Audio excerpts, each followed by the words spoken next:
Podemos iniciar, pessoal?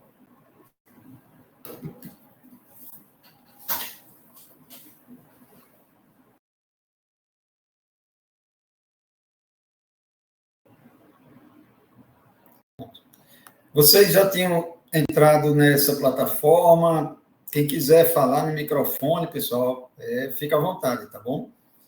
Eu vou iniciar e aí vocês podem ir colocando mensagens ou entrando com áudio ou com vídeo, se quiser, a câmera também fica à vontade, tá bom?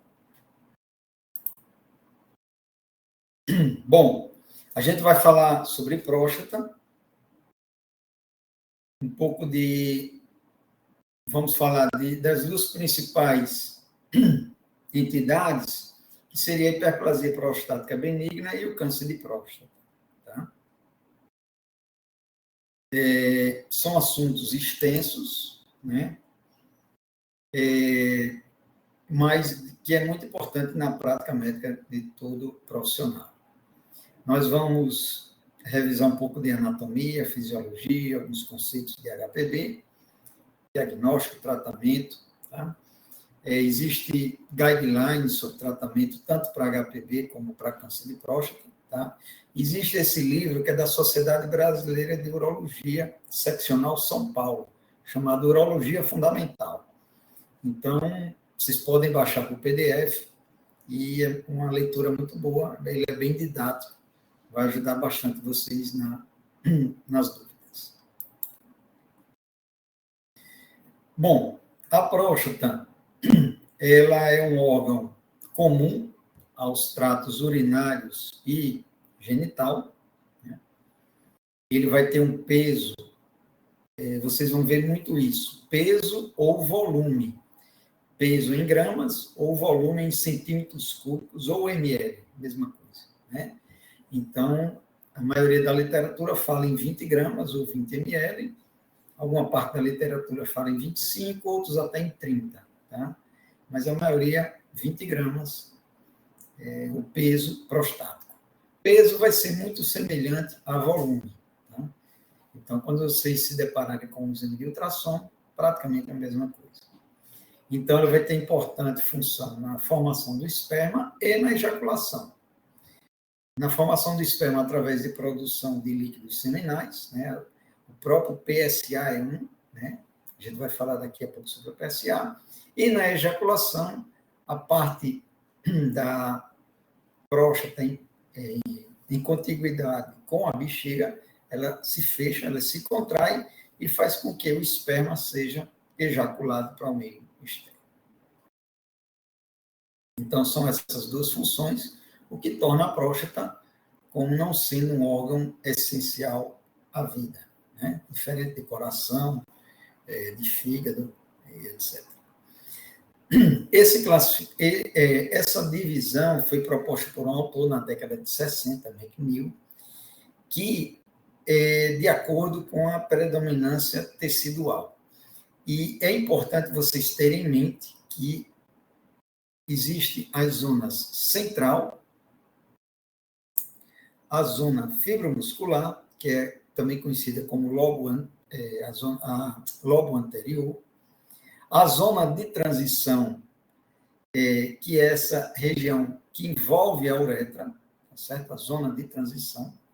Existe a zona periférica, essa em amarela, tá? E existem as glândulas periuretrais. Então, é importante a gente conhecer que a zona de transição e essa zona periuretral são as partes que vão estar responsáveis pela fisiopatologia da HPV, ou seja, da hiperplasia prostática benigna. Enquanto que a zona periférica, que é essa parte D, essa parte mais externa, é o local mais comum do câncer de próstata. 80% do câncer de próstata vai estar nessa região periférica, enquanto que HPV vai se dar pelo crescimento da região periuretral e zona de transição, que é a região que envolve a uretra prostática. Certo?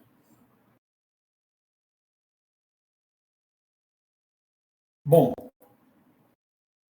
por por que acontece a hiperplasia prostática benigna?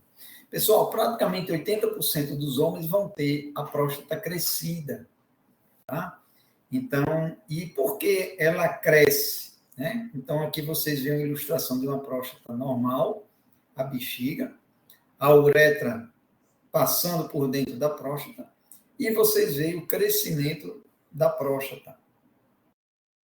E aí, que pode levar a uma série de sintomas, sinais, né, e complicações.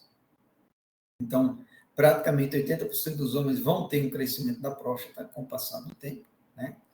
E isso decorre por uma série de fatores, como a hiperplasia, ou seja, o aumento de números de células epiteliais e da musculatura lisa da zona de transição, como eu falei para vocês, que é aquela região que envolve a uretra.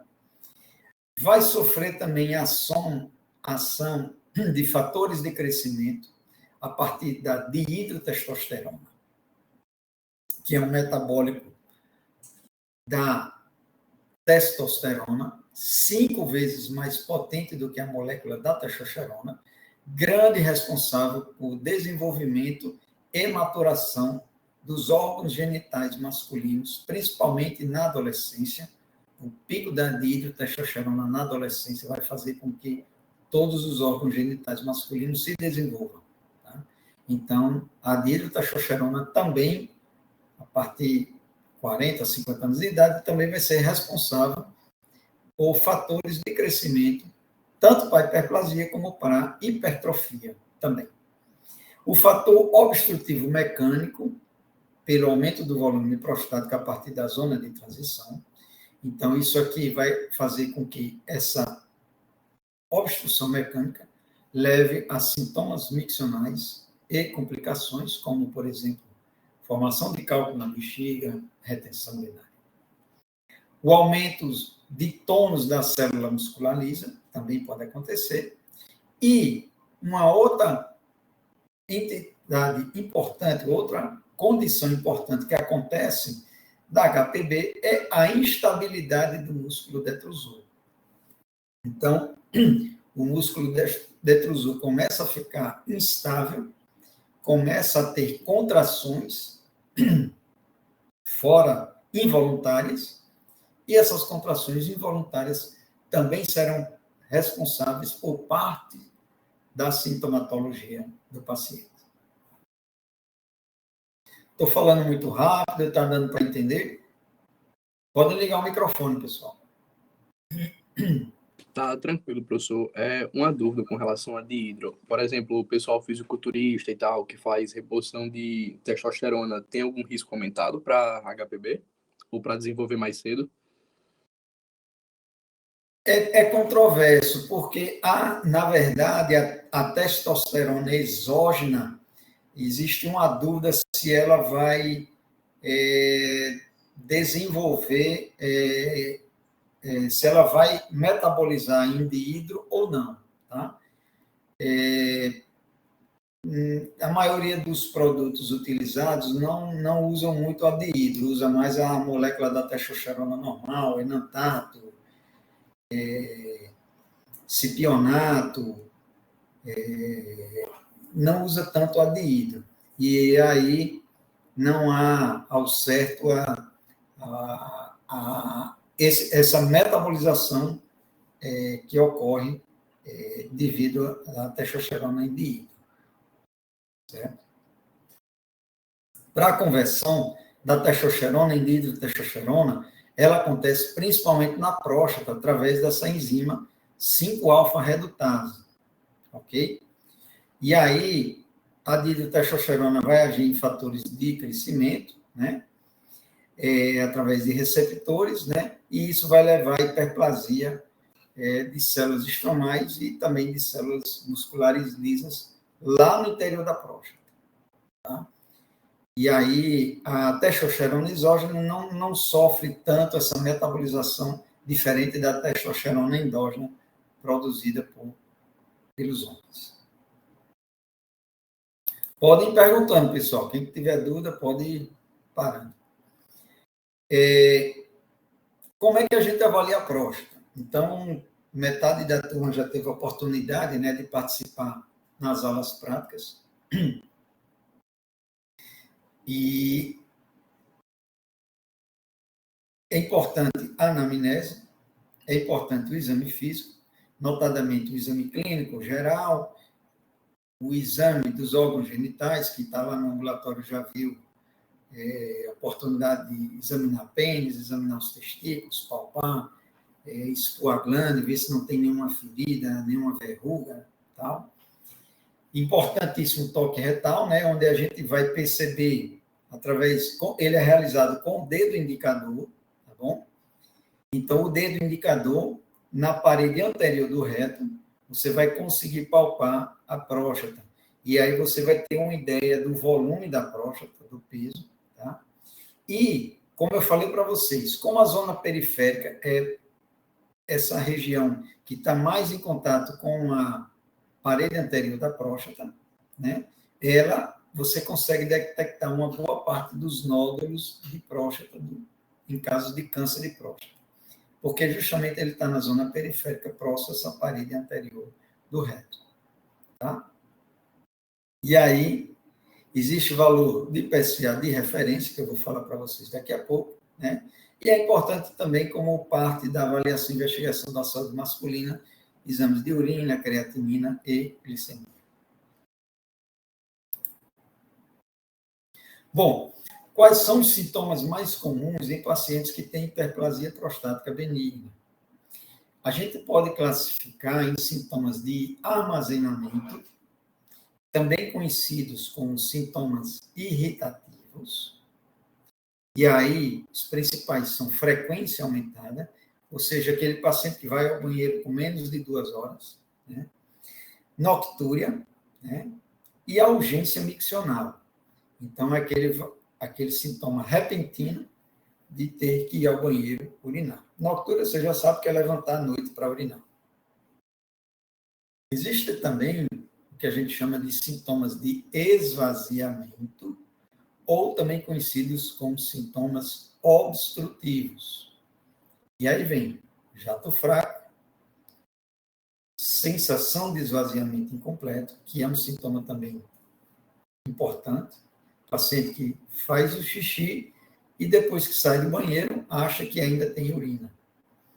A intermitência, né? Então, aquele paciente que urina e tem que parar e recomeçar várias vezes.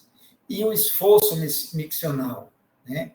É aquele paciente que tem que fazer força para urinar, principalmente para iniciar a micção. Existe, vocês também já viram, né? O IPSS, que é o Score Internacional de Sintomas Prostáticos. Ele vai de perguntas de 1 a 7, 8 não faz parte do IPSS, ou faz de uma maneira, numa forma mais abrangente, que pergunta índice de qualidade de vida, mas o IPSS tradicional, ele é de 1 a 7. E, de acordo com a graduação dos sintomas, ele ganha pontos. Tá? Ele ganha pontos. Então, aqui vem as perguntas que nós devemos realizar ao paciente relacionadas àqueles sintomas. Tá? Então, quantas vezes você teve sensação de não esvaziar? Quantas vezes você teve que urinar menos de 2 horas, que é a frequência? Quantas vezes que teve que parar e recomeçar várias vezes, a intermitência? Quantas vezes você observou foi difícil conter a urina, que é justamente a urgência miccional? Quantas vezes você observou que o jato estava fraco? Quantas vezes tem que fazer força, né? É o esforço miccional. E, por último, a noctúria. Então, noctúria, de acordo com as vezes que ele levanta, ele ganha pontos.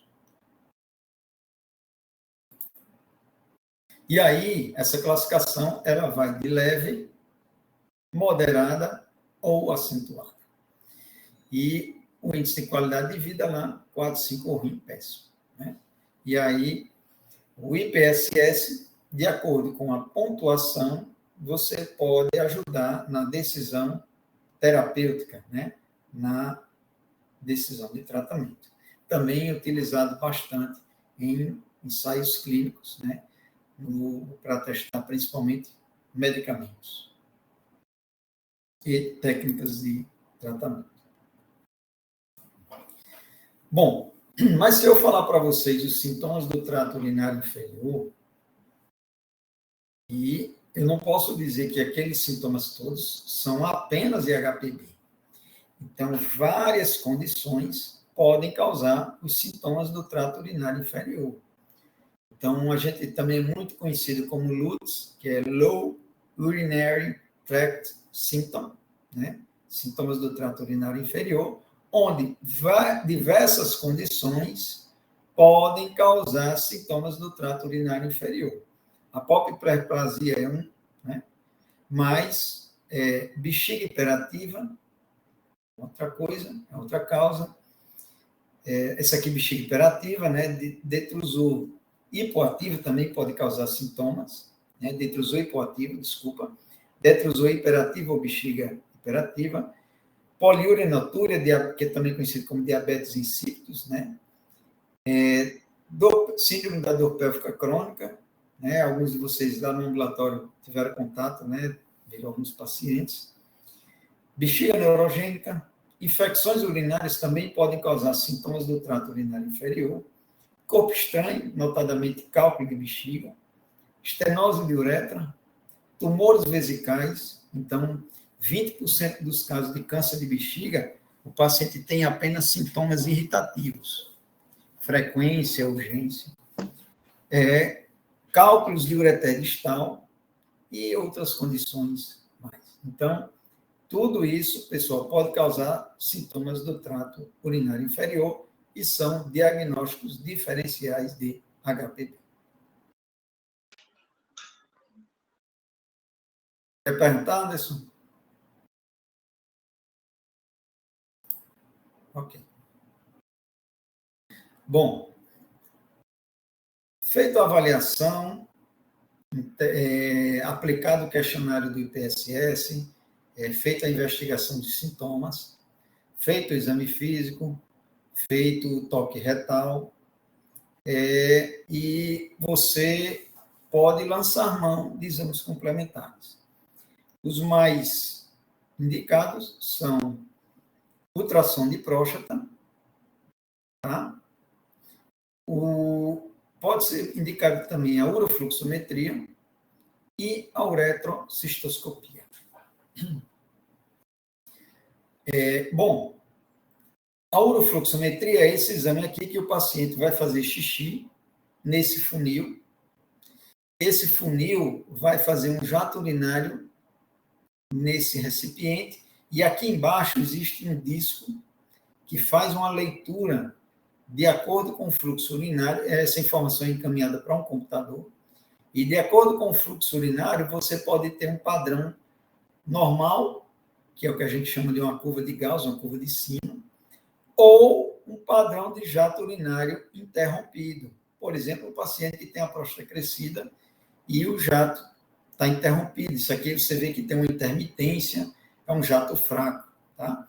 Então, a urofluxometria, de acordo com o jato miccional dele, o jato urinário, você pode fazer um fluxo urinário e saber se aquela próstata tem algum grau de obstrução ou não.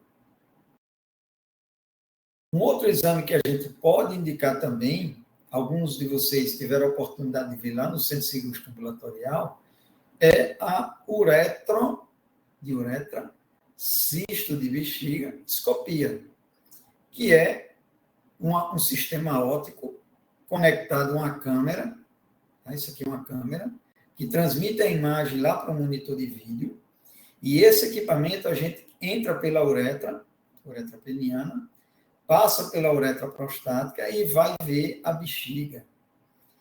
Então, ele é um exame, é como se fosse uma endoscopia urinária, né? Que você vai observar a uretra, próstata, bexiga. Então, em algumas situações, ele não é o indicado de rotina para HPV, mas se você tem uma dúvida diagnóstica em alguma outra situação, você pode lançar mão em casos bastante selecionados na avaliação diagnóstica de HPV. O que é mais utilizado, até pelo fato de ser mais prático e mais acessível, é o ultrassom da próstata. Então, é um exame que a gente indica bastante, ele é o mais utilizado, que nos dá informações interessantes. O primeiro deles, esse exame, ele é realizado primeiro com a bexiga cheia, né? Ele é feito transabdominal. Então, pessoal, toda vez que vocês virem um exame de ultrassom da próstata, ou que forem solicitar ultrassom da próstata, vocês já sabem que esse exame ele é realizado por convenção, por via abdominal. Então, inicialmente, o paciente realiza o exame com a bexiga cheia. Então, aqui vocês veem isso aqui escuro, é a bexiga repleta de urina. E a primeira informação que o ultrassom importante vai dar é o volume da próstata, ou peso, né? Como queira. Lembrando que o volume é até 20, alguns autores vão falar 25, 30, mas a maioria fala em 20 centímetros cúbicos, ou 20 ml, ou 20 gramas. Vai ser muito parecido. Então, é feito as medidas transversal, superinferior e posterior anterior, e com isso é feito o cálculo do volume da próstata. A segunda informação importante no exame de ultrassom é que o paciente com a bexiga cheia de urina, ele vai conseguir detectar e avaliar a bexiga. Ele vai ver, por exemplo, se o paciente tem um cálculo de bexiga secundário ao HPB. Então, o paciente que tem uma próstata crescida, ele não consegue esvaziar e pode formar um cálculo. No início da HPB, que ela cresce e começa a obstruir a passagem da urina, nós teremos a musculatura detrusora da bexiga hipertrofiada. Então, vocês vão ver em alguns laudos de ultrassom, bexiga de paredes espessadas. Posteriormente, essa hipertrofia pode isquemiar e levar à formação de divertículos e trabeculações. Então, são também indicativos de obstrução por HPB, presenças de divertículos e trabeculações. A terceira informação importante, quando realiza-se ultrassom da próstata, é que, no meio do exame, o paciente ele é solicitado ir ao banheiro e esvaziar a bexiga.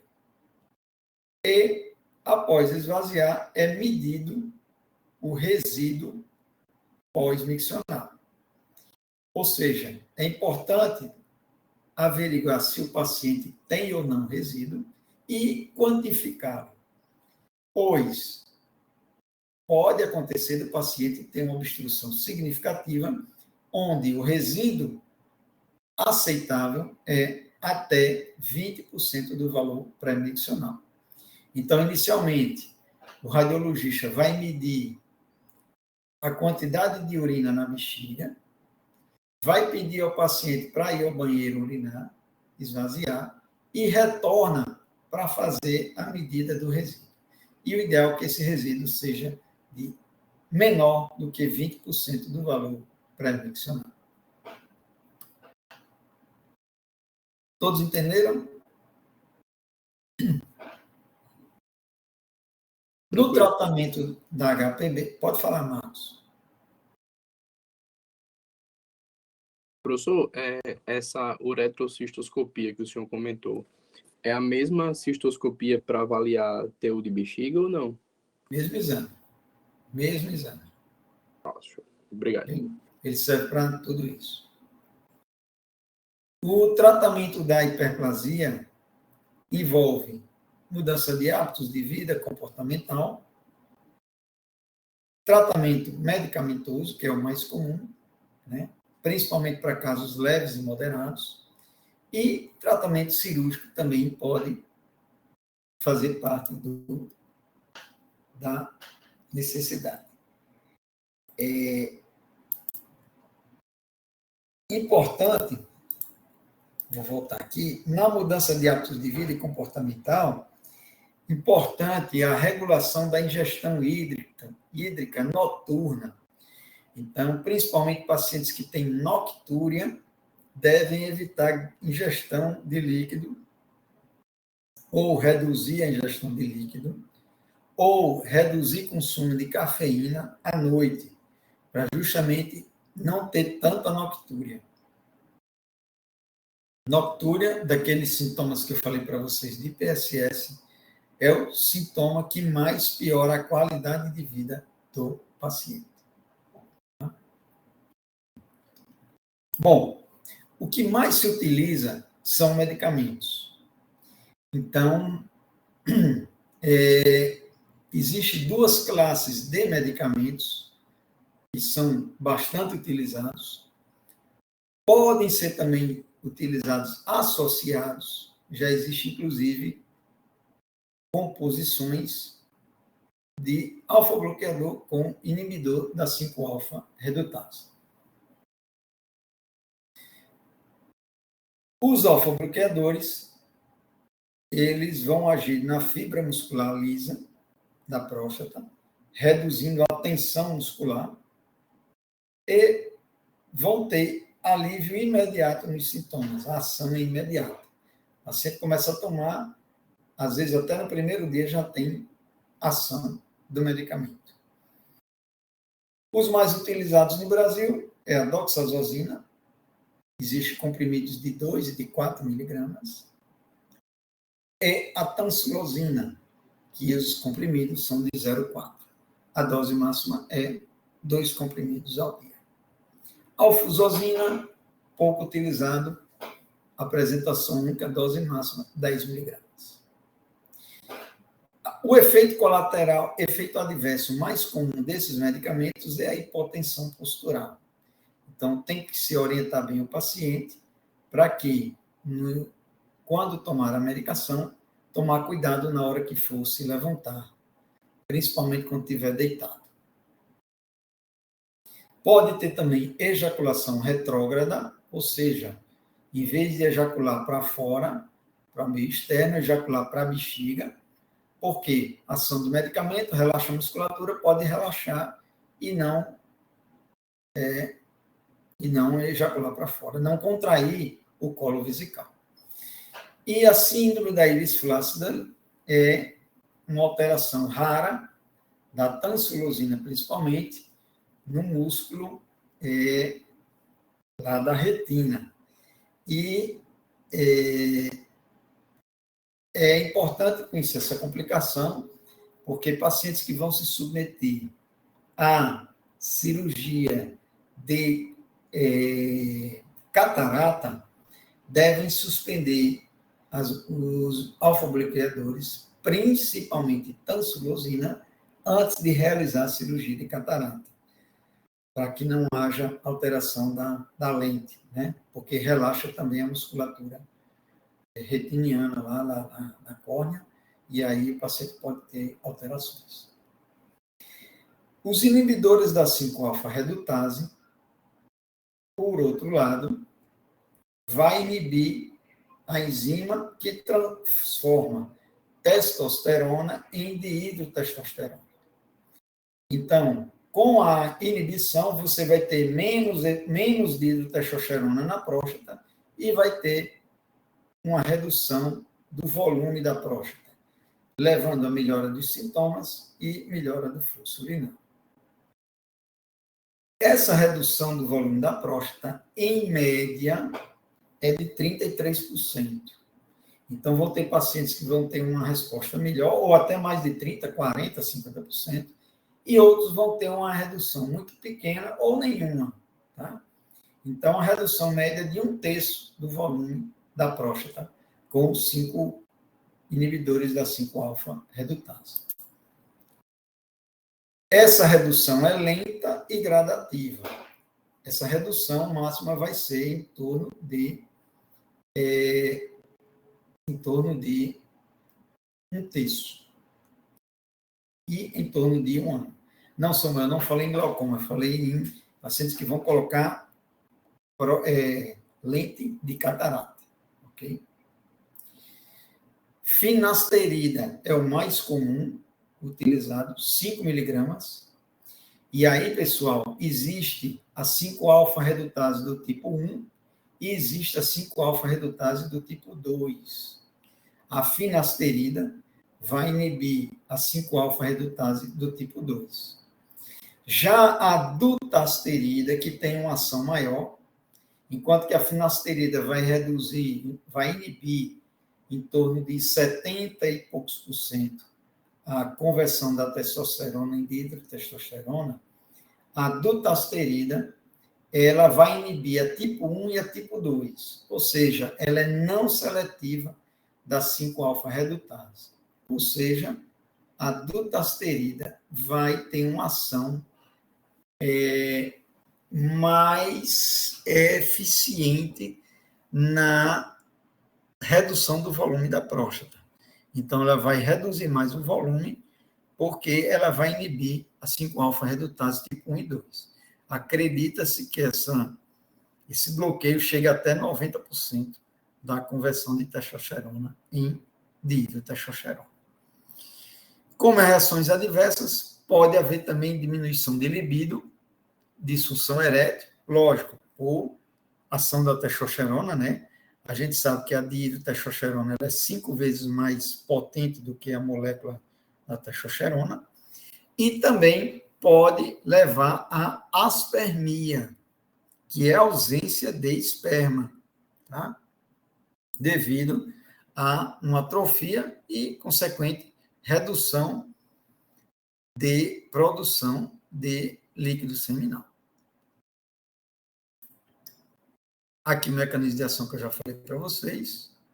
Existem outras opções de tratamento da hiperplasia prostática benigna, como fitoterápicos, pouquíssimo utilizado. O mais utilizado é Serenoa repens. Pode-se utilizar também inibidores da fosfodiesterase 5, notadamente a tadalafila diária. Vocês lembram essa semana que eu falei para vocês da tadalafila, que ela tem uma ação, ela é da classe dos inibidores da fosfodiesterase 5, utilizado para disfunção erétil. Ela tem uma ação, a teoria que acredita-se que ela tem uma ação após 30 dias, relacionado à elevação de óxido nítrico no músculo detrusor e uma ação anti-inflamatória que reduziria sintomas de HPB, de LUTS, no caso, a partir de 30 dias de uso de tadalafila diário. É um medicamento muito bem indicado para, por exemplo, pacientes que têm sintomas miccionais leves, no máximo moderados, e que junto tem disfunção erétil, já que HPB, como eu falei para vocês, ela é uma condição que acontece a partir dos 45, 50 anos de idade. E aí, se o paciente tem sintomas de HPB e tem alguma disfunção erétil, pode utilizar o medicamento e vai ter uma ação benéfica nas duas condições. E, como eu falei para vocês, temos as terapias combinadas, finasterida, doxazosina, dutasterida, tansulosina, e alguns pacientes que têm hiperplasia, sintomas miccionais, não a próstata muito grande, mas que tem principalmente muitos sintomas irritativos, principalmente urgência miccional, associada à urgent-incontinência, pode-se usar um anticolinérgico, solifenacina. Aqui, para casos bem selecionados, é que você vai fazer isso aqui. Um medicamento para relaxar o músculo liso da próstata e um medicamento para diminuir contrações involuntárias da bexiga.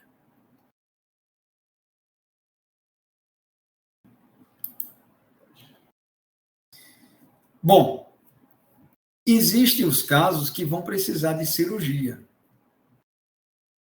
Existem as indicações absolutas e as relativas. Quando que a gente opera HPB? Quando ele tem, primeiro, retenção urinária refratária, ou seja, é aquele paciente que você tentou, até com medicamentos, e ele não consegue urinar sem uma sonda. Então, esse paciente precisa operar. Pacientes que têm infecção urinária causada por HPB, é indicação de operar. Hematúria recorrente, também. Cálculo de bexiga, paciente que tem HPB, então aquela estase urinária faz com que cristalize, sais, forme cálculo. Hidronefrose e insuficiência renal. Então, há pacientes que podem evoluir com hidronefrose, ou seja, a ectasia, a dilatação dos ureteres e da pelve, e até casos com insuficiência renal. Então, são indicações absolutas para você operar HPB. E vão haver aquelas indicações relativas, desculpa, que são pacientes que têm falha do tratamento clínico, tomou o medicamento, não melhora, IPSS elevado, divertículo de bexiga e elevado resíduo pós-miccional. São condições relativas para você indicar cirurgia. Você vai avaliar caso a caso, vai, de repente, pedir um outro exame, ou vai tentar tratamento antes de indicar cirurgia, e etc. São indicações relativas. Aqui, para mostrar para vocês o que é um divertículo, né? Então, inicialmente, o músculo detrusor, aqui que vocês veem um músculo detrusor normal, ele se hipertrofia, só que quando chega um tempo, essa parede vai ficando fina e a mucosa da bexiga vai adelgaçando. E aí a mucosa da bexiga, desculpa, pode herniar e pode formar um divertículo. Inicialmente, também, as bexigas podem ter paredes traveculadas. Tá? Secundário também a hiperplasia. Então, a próstata crescida que dificulta o esvaziamento. Pode se formar cálculos, né? E pode levar à dilatação do ureter. E, às vezes, até levando a quadros de insuficiência renal. Mas a própria hidronefrose em si já é indicação de você operar para que o paciente não espere entrar em insuficiência renal ou em hemodiálise. Existem várias técnicas de tratamento cirúrgico, algumas menos invasivas, como, por exemplo, a embolização, que é feita através de cateterismo, assim como um CAT para coronária, pode ser feito também um cateterismo com embolização da próstata crescida. O mais utilizado no mundo, que é o padrão ouro, é a raspagem da próstata, também conhecida como ressecção endoscópica da próstata. Existe a técnica monopolar ou bipolar, né? A monopolar, ela utiliza água destilada para poder irrigar, para poder que a alça de ressecção conectada ao bisturi elétrico funcione. E existe a bipolar, que utiliza soro fisiológico. Próstatas maiores do que 80 gramas, a gente pode fazer a cirurgia convencional a céu aberto, tá? Também muito bem indicada a pacientes que têm cálculos de bexiga. Pode ser feito ainda por laparoscopia, tá? Pode ser feito também o laser.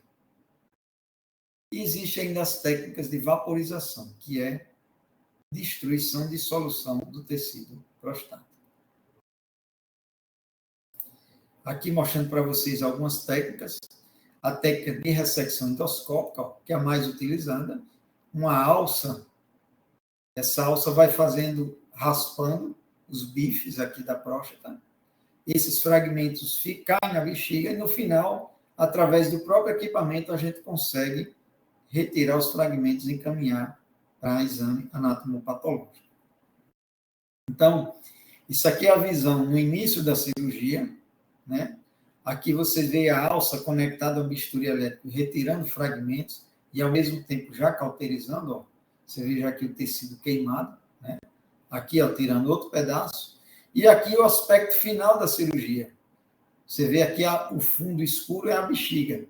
Então, veja que a loja prostática inicial foi ressecada e abriu uma luz, um vão aqui na uretra prostática.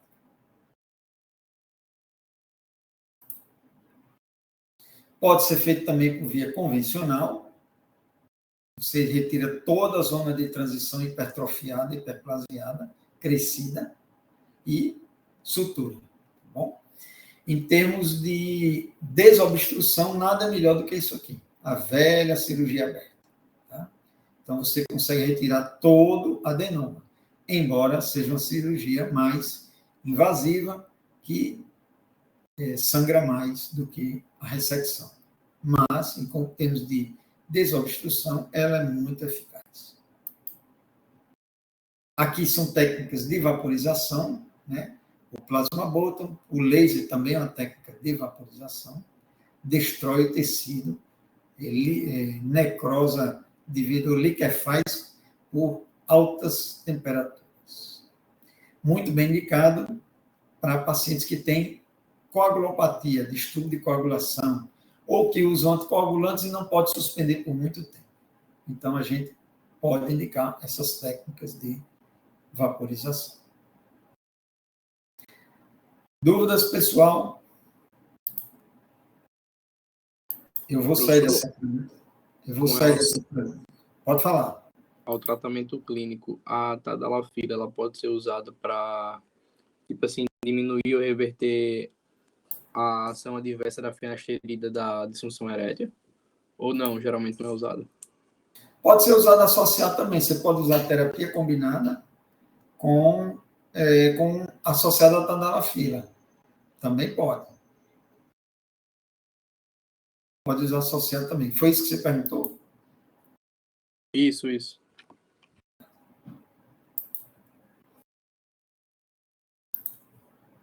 Estou baixando aqui a outra apresentação.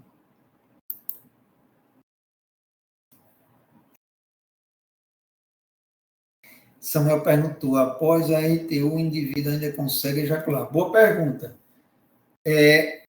Qualquer cirurgia dessas, o paciente pode ficar sem ejacular, todas elas.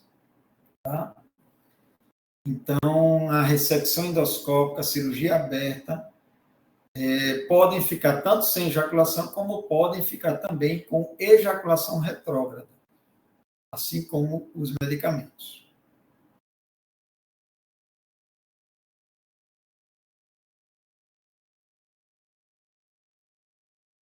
Bom, câncer de próstata, pessoal, a avaliação é muito parecida, né? A gente vai avaliar aquele paciente que vem para fazer uma consulta de rotina da próstata, como se diz, e você tanto vai avaliar a hiperplasia, como você vai avaliar também o câncer. O câncer de próstata é o câncer mais comum do sexo masculino. Acredita-se que entre 6 a 8 homens, um vai ter câncer de próstata. É o segundo mais mata. Tá? Perde apenas para câncer de pulmão. E uma coisa importante, câncer de próstata, ele tem muito relação familiar. Quanto mais familiares tiver, mais a chance de ter câncer de próstata. Então, se tem um familiar tem 2,5 vezes, se teve 2, 4,9, se teve 3, 10 vezes mais do que a população normal. Vejam como é comum, né? Em torno de 60, a estimativa do INCA de 68 mil casos ao ano de câncer de próstata.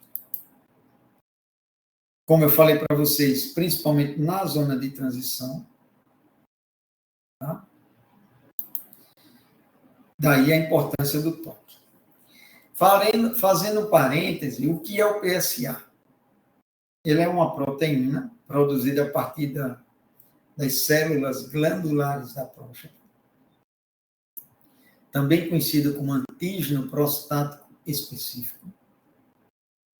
Ele é um marcador não apenas de câncer, mas também vai estar elevado em outras condições, como HPV, infecção, principalmente prostatites agudas, eleva muito o PSA, mais até do que o câncer.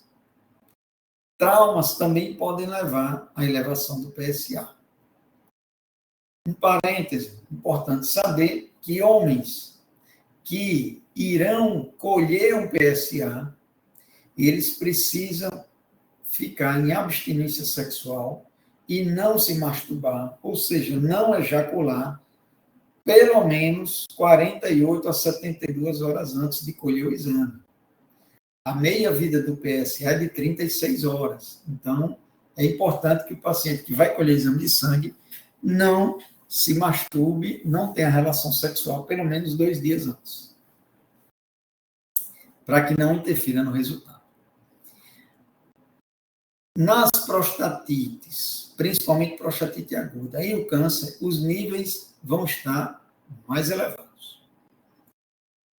O câncer tem elevações menos abruptas do que a prostatite, então a prostatite a elevação é mais abrupta.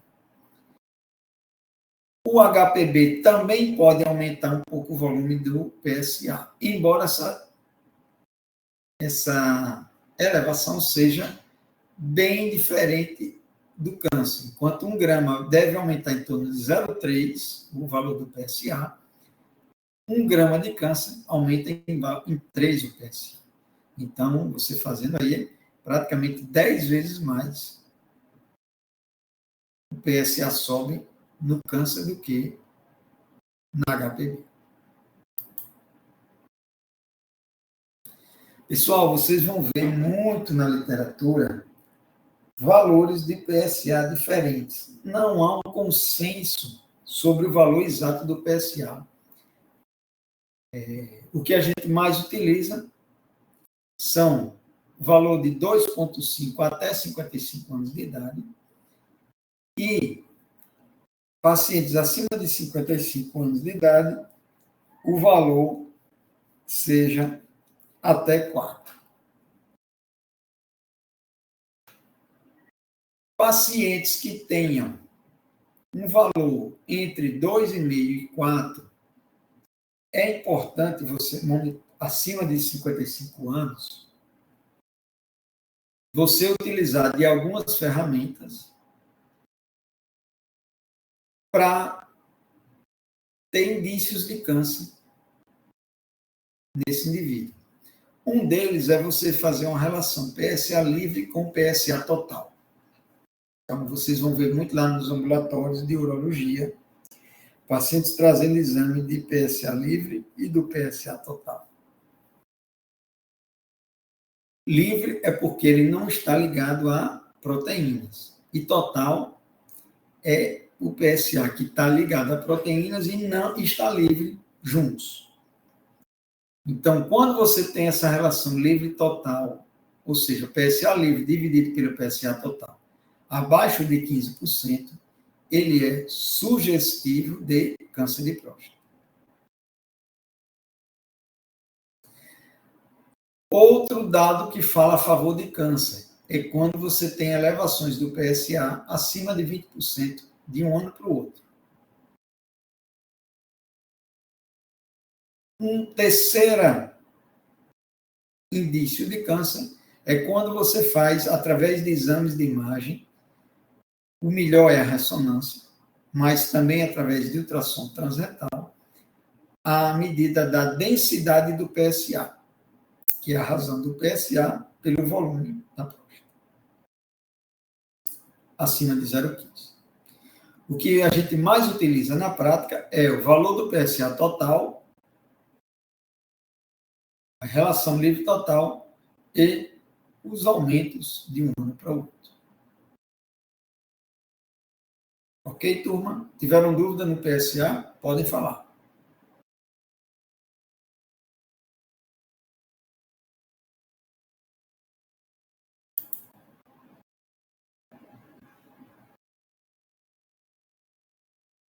Bom, paciente que veio fazer uma consulta de rotina, veio fazer uma avaliação da próstata, fundamental pedir o PSA, muito importante o toque retal, com o dedo indicador, você vai ver, além do volume, da consistência, se o paciente tiver algum nódulo na zona periférica, você consegue detectar em boa parte dos casos.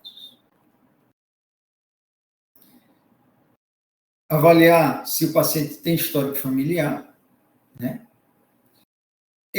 Essa consulta de screening de câncer de próstata deve ser realizada em homens que tenham acima de 45 anos de idade, que tenham histórico familiar, e quem não tem histórico pode ser a partir dos 50 anos de idade. E screening deve ser feito apenas em homens que têm expectativa de vida acima de 10, 15 anos. Não é necessário você estar fazendo, por exemplo, medida de PSA em pacientes que tenham 80, 90 anos de idade. Pode fazer um simples toque, né? E avaliação do IPSS. Exatamente, Tiago. A maioria dos cânceres ficam nessa região posterior da próstata, mais em contato com a parede anterior do reto. Exatamente. É a zona periférica. Pessoal, paciente que o PSA tem alterado. Eu falei daqueles valores de referência. E ou o toque suspeito, ou seja, você fez o toque e detectou um nódulo, o paciente deve realizar uma biópsia. Então, aqui você fez um toque. Viu aqui que a próstata aqui está toda tomada por câncer, está dura, endurecida. Tem que fazer biópsia. Ou se o paciente chegou para você, o toque normal, você não detectou nada no toque, mas tem uma alteração no PSA, pede biópsia. O exame que vai confirmar ou não o câncer é a biópsia da próstata, que é realizada por via transretal, ok? Está aqui a imagem. A maioria dos serviços é feito com sedação e guiado por ultrassom. Então, isso aqui é o probe do ultrassom em contato com a próstata. Ele identifica as regiões e aí vai com a agulha e retira esse fragmento. Esse fragmento ele é encaminhado para anatomia patológica para confirmação ou não de neoplasia. Então, vejam que o probe, como o Tiago perguntou, está aqui na parede anterior do reto, em contato com a zona periférica. Mas ele pode tirar fragmentos da zona anterior de qualquer região. Desde que o paciente tenha indicação.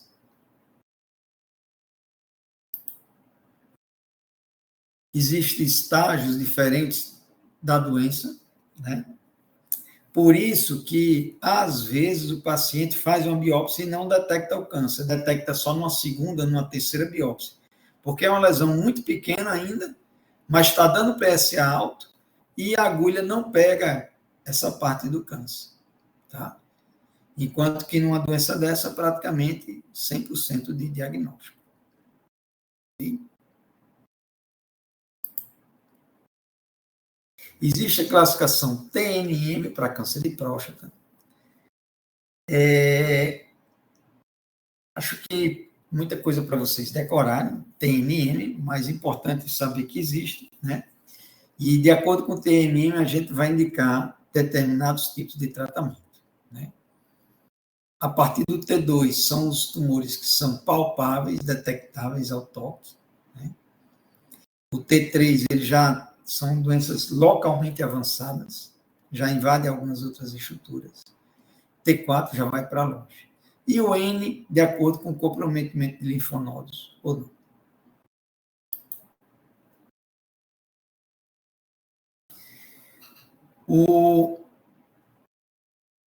O tipo histológico é o adenocarcinoma de próstata, tá? E existe uma classificação de Gleason de acordo com o grau de diferenciação celular. Quanto mais indiferenciado a estrutura, maior a pontuação. Tá? Então, sempre que vocês se depararem com o tipo histológico, vai haver uma classificação de Gleason no resultado da anatomia patológica. Então, ele vai vir dizendo adenocarcinoma de próstata, Gleason 3+3, 3+4, 4+3, 5+5, etc. E o que é isso, pessoal? Isso é o padrão mais comum do primário e o secundário na leitura das peças. Então, se o patologista olhou a lâmina e tudo que ele viu só era 3, então o resultado vai ser 3+3. Se ele examinou a lâmina e viu que tinha 80% do material grau 3 e 20% era grau 4, então o resultado vai vir adenocarcinoma de próstata, padrão 3+4. Ok? Deu para entender?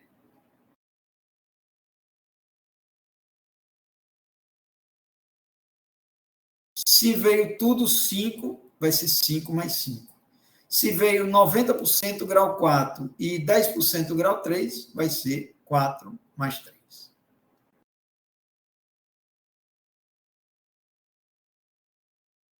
Normalmente, no diagnóstico de câncer de próstata, você vai ver de 6 em diante. De 3+3 em diante. 2+2, grau 2, 3 ou 4 somados, ou até 5.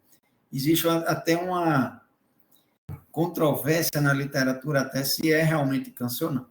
Hoje, a tendência maior é que só se considere câncer a partir de grau 3 para cima, ou seja, de 6 para cima. Professor, no caso dessa soma, é independente do percentual, vai sempre colocar o número, por exemplo, se for 95% 4, e, sei lá, 5% 3, mesmo assim coloca 4+3? Sua pergunta é importante. Vou abrir um parêntese. Quando for grau 4 ou grau 5 na peça, é importante que o patologista diga se tem mais de 10% de grau 4 ou grau 5. Por quê? Porque são células mais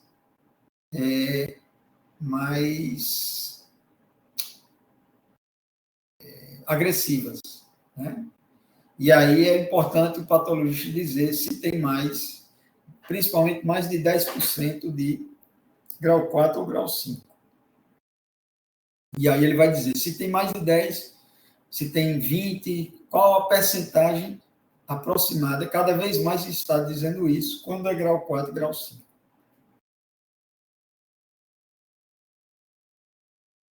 Entendeu, Anderson? Deu sim. É mais ou menos o que você está dizendo. Ele vai dizer, mais ou menos em número arredondado, ele não vai dar um número exato, até porque está lendo isso no microscópio, não é fácil você fazer um quantificado exato, mas ele vai tender a dizer, sim, qual o grau de grau 4 e grau 5 que tem cada lâmina.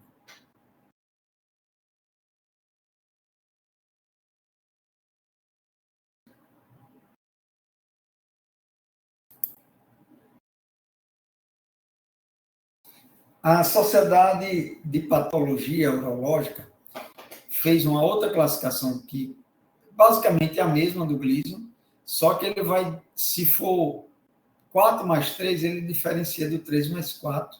Vocês vão ver isso também nos diagnósticos, nas patologias. A Sociedade Europeia de Urologia estratificou em grupos de risco para risco de recorrência bioquímica da doença ou risco de doença localmente avançada,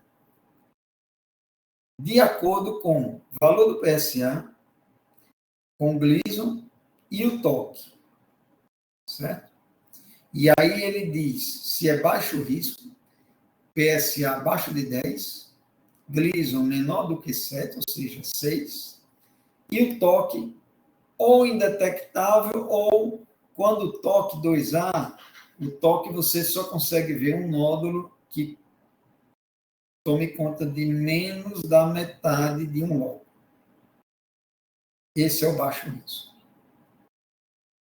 Quando você tem PSA entre 10 e 20, ou Gleason 7, ou um TOC T2B, que é um TOC com mais da metade de um lóbulo, você tem risco intermediário.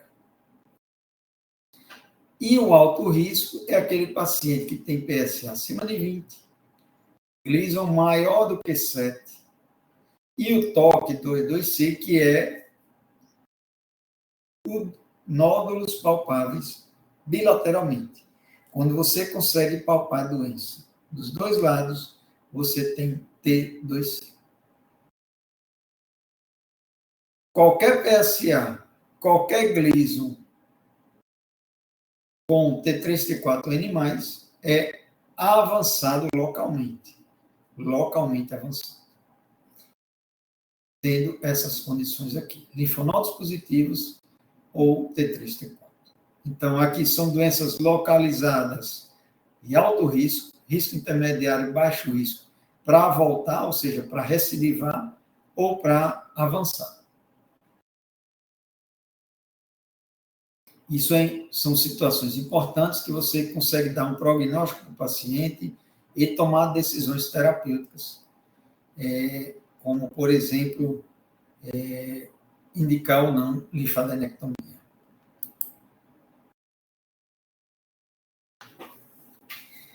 Um exame que tomou uma dimensão importante nos dias atuais, embora não seja de fácil acesso, é a ressonância nuclear magnética multiparamétrica da próstata. O que é isso? Em suma, em resumo, ele vai realizar estudos de difusão e perfusão com esses dois aminoácidos que a célula cancerígena tem uma predileção pela metabolização deles, a colina e a creatina. Principalmente para tumores indiferenciados. Tumores indiferenciados vão ter uma sensibilidade maior a esse exame. É indicado para pacientes que têm PSA persistentemente elevado e que já fez uma biópsia e deu negativo. Ele é muito bem indicado. Já há muitos locais no mundo que a ressonância ela já é rotina em pacientes que têm PSA alterado ou TOC alterado. Então, antes de fazer biópsia, muitos serviços já faz ressonância de rotina para pacientes que têm qualquer tipo de suspeita de câncer. E já há também a ressonância conjugada com biópsia. Então, existe um software que pega a imagem da ressonância, vai para o computador e ela coloca a imagem do ultrassom transretal da próstata e sobrepõe uma imagem à outra para melhorar a sensibilidade da biópsia. Ou seja, para que a biópsia seja mais efetiva em detectar o câncer. Ok, turma? Essa ressonância, ela vai dar um resultado que a gente chama de PIRADS. Então, esse índice da próstata, P de próstata, vai de 1 a 5, onde, principalmente, PIRADS 4 e PIRADS 5 indica necessidade de biópsia, ou de uma rebiópsia. 1 e 2, observa-se. E o PIRADS 3, você pode ponderar uma biópsia ou reavaliar posteriormente, e aí você tem alguma suspeita de doença significativa clinicamente. Para PIRADS 1 e 2, você tende a não indicar biópsia.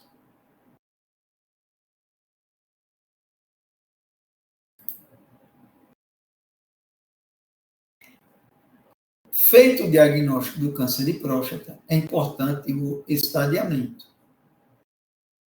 Dependendo do caso, tomografia e ressonância do abdômen, cintilografia óssea, local mais comum de metástases no câncer de próstata são os ossos. Uma indicação para você indicar cintilografia é PSA acima de 20, toque com doença avançada, dor óssea e Gleason maior ou igual a 8.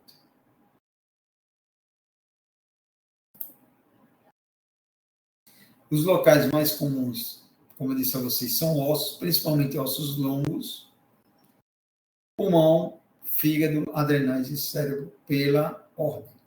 São esses os locais mais comuns de metástase.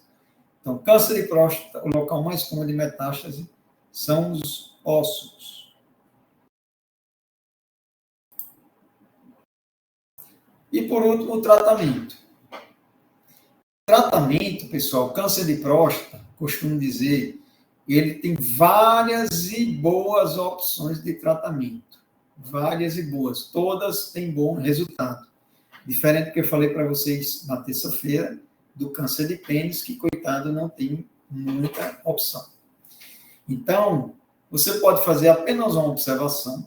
Por exemplo, um paciente muito idoso, 90 anos de idade, e aí fez uma biópsia por qualquer motivo, e aí você pode só observar. Pode-se indicar também vigilância ativa. Então, aqueles pacientes que têm uma boa expectativa de vida, não quer operar, não quer fazer radioterapia, e aí você pode fazer exames de PSA e biópsias seriados, ou seja, você vai fazer uma vigilância ativa. Tá? Tem um porém de que, eventualmente,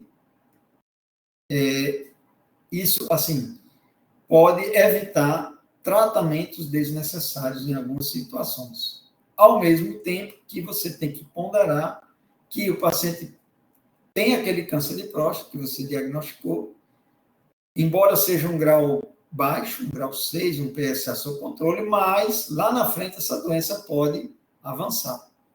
E aí você perdeu o time do tratamento. Então, é uma faca de dois gumes, né, que você precisa decidir esse tratamento com o paciente. Se ele quer fazer vigilância ativa ou se ele não quer fazer vigilância ativa. Eu não gosto dessa opção, principalmente para pacientes mais jovens. A cirurgia, que é a retirada de toda a próstata e vesículas seminais, acompanhada ou não de linfadenectomia pélvica, linfadenectomia pélvica, é o tratamento que tem melhores resultados, principalmente de cura, uma média de 70% de cura da cirurgia. Pode-se indicar também radioterapia. Braquiterapia é um tratamento que vem sendo muito pouco utilizado. A longo prazo, os resultados são não muito favoráveis. E existe ultrassom de alta frequência, HIFU, indicado para doenças localizadas em pacientes de mais idade, ou bem indicado para pacientes que fizeram radioterapia ou braquiterapia e a doença recidivou. Então, é um ultrassom de alta frequência que vai necrosar o tecido por hipertermia.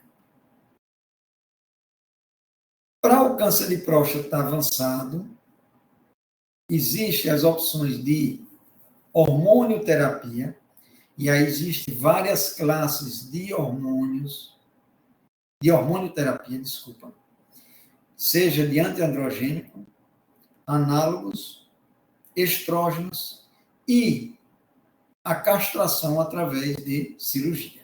Tá? Então, o objetivo da hormonioterapia, pessoal, é reduzir testosterona, é realizar uma castração, seja através de hormônios ou seja através de cirurgia, no caso, orquiectomia. Orquiectomia é praticamente a primeira opção para pacientes com metástase óssea. Tá? Então, você retira os testículos, né? Você pode fazer até uma cirurgia que é mais estética, que é a orquiectomia subcapsular. Preserva-se as cápsulas dos testículos, retira o estroma, né? E, consequentemente, você vai castrar o paciente e vai reduzir a testosterona dele com forma de tentar controlar as metástases ósseas. As metástases ósseas são muito dolorosas, então tem pacientes que ficam à base de morfina e não respondem devido à doença agressiva. E existe também a opção da quimioterapia, que pode ser associada ou não à hormonioterapia ou em separado ou junto.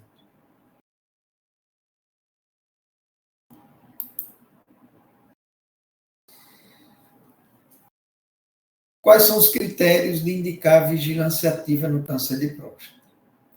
É um paciente que tem que ter um Gleason baixo, não pode ter Gleason 4 na peça, até 4 de 12 fragmentos. Não pode ter fragmento com mais de 50% de um fragmento. Ou seja, não pode ter uma doença muito extensa. Idade é um critério relativo. Tá? IPSA baixo, em torno de 4. Tá bom? Existem autores que falam em PSA de 10, mas isso é muito controverso. E não pode ter doença palpável.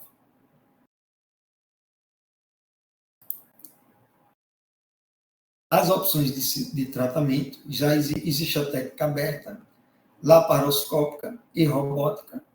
Tá?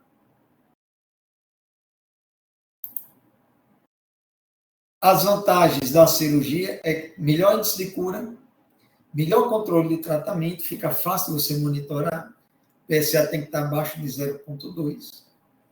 Existe o fator psicológico, eu fiz a cirurgia, tirei aquele câncer de dentro de mim. Você pode complementar depois da cirurgia, se a doença voltar, com radioterapia, e permite você fazer linfadenectomia para avaliar melhor os linfonodos.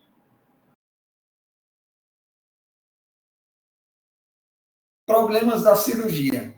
Impotência, de 50% a 70% dos pacientes vão ter disfunção erétil. Incontinência urinária, ou seja, ficar vazando, perdendo urina. E o risco imediato do procedimento. Ou seja, vai se submeter a uma cirurgia que tem os riscos, tem sangramento, etc. A radioterapia é um procedimento menos invasivo, tem menor índice de potência do que a cirurgia a curto prazo, mas a longo prazo fica igual à cirurgia. Ou seja, a radioterapia ela surge mais tardiamente. As complicações entéricas acontecem, retite actínica é a principal, coisa que a cirurgia não causa. É mais difícil o controle do PSA.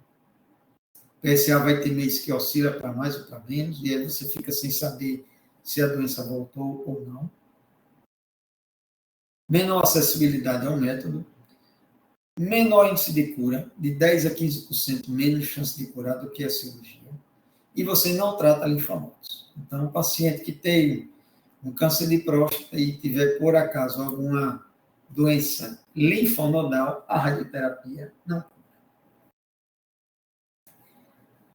Uma coisa que é importante vocês saberem, o câncer de próstata, ele tem um marcador de tratamento muito bom, que é o PSA.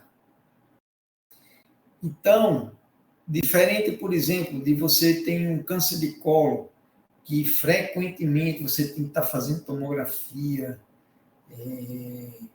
tórax, abdômen, e mesmo assim você vai detectar, às vezes, a doença já recidiva, já num estágio maior.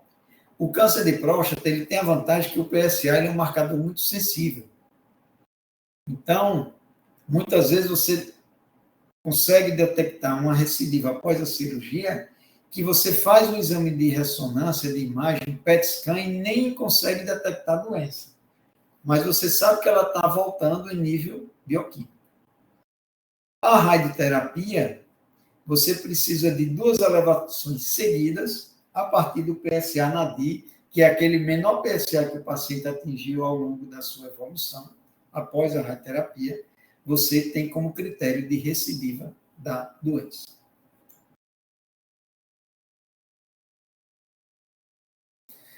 Bom, pessoal, era isso que eu tinha para falar.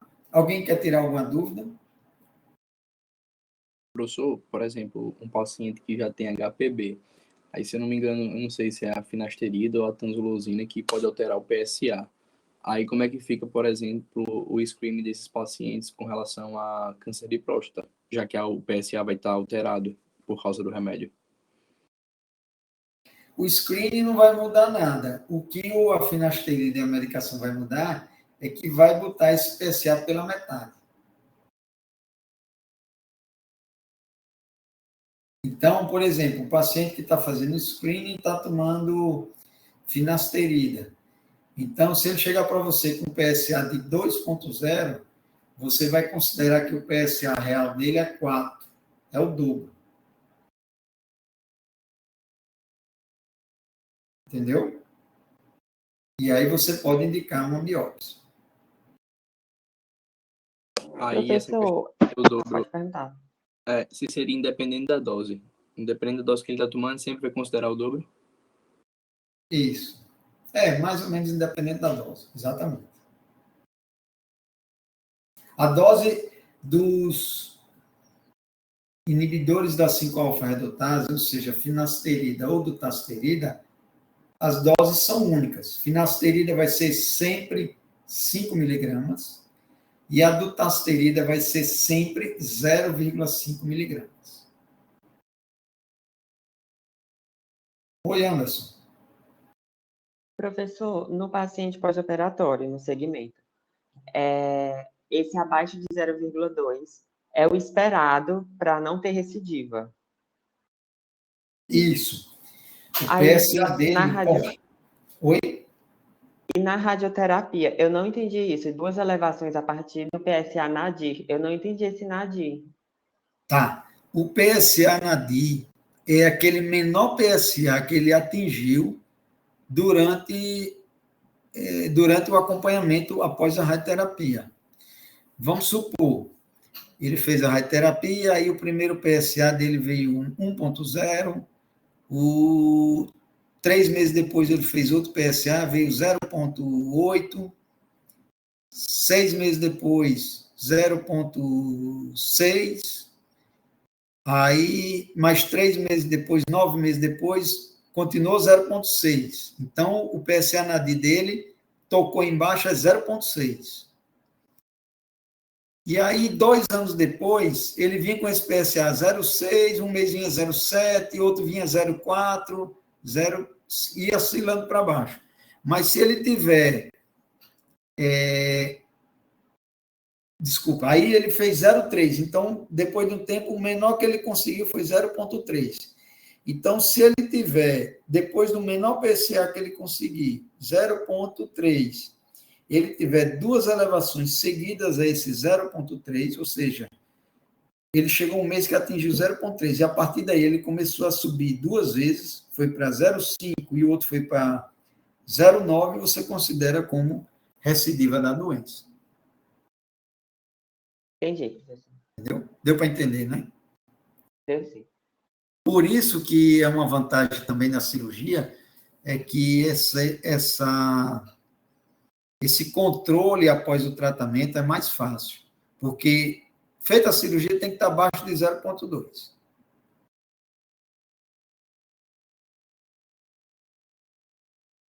Iago, não entendi sua pergunta. Faça no microfone.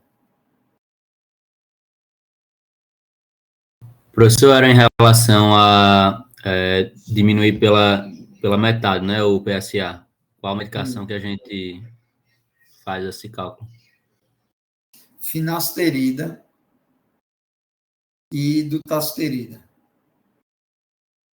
Beleza, obrigado. Nada. Podem perguntar. Na verdade, a dutasterida, a regra é um pouquinho diferente. Mas, para não confundir vocês, fica essa regra dos 50%. Tá bom?